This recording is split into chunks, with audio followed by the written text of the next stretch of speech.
सांसारिक अडचणी आणि घरातील समस्या सोडवण्यासाठी आपली कुलदेवी आणि कुलदैवत यांची सेवा करणं खूप गरजेचं आहे. तुम्ही इतर सर्व देवी देवतांची सेवा करता, व्रतवैकल्य करता, पारायण करता, पण तुमचे जे आईवडील आहेत म्हणजे कुलदेवी आणि कुलदेव तुमचे कुळाचे रक्षण करणारे आहेत, त्यांचीच तुम्ही सेवा करत नाही, त्यांचाच तुम्ही मानसन्मान करत नाही, तर बाकीच्या सेवा तुमच्या कशा फलित होतील?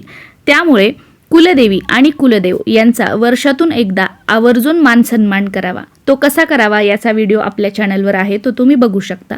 त्याचबरोबर कुलदेवीचा तुमचा जो वार असेल त्या वारचा उपवास घरातील कुलस्त्रीने अवश्य करावा.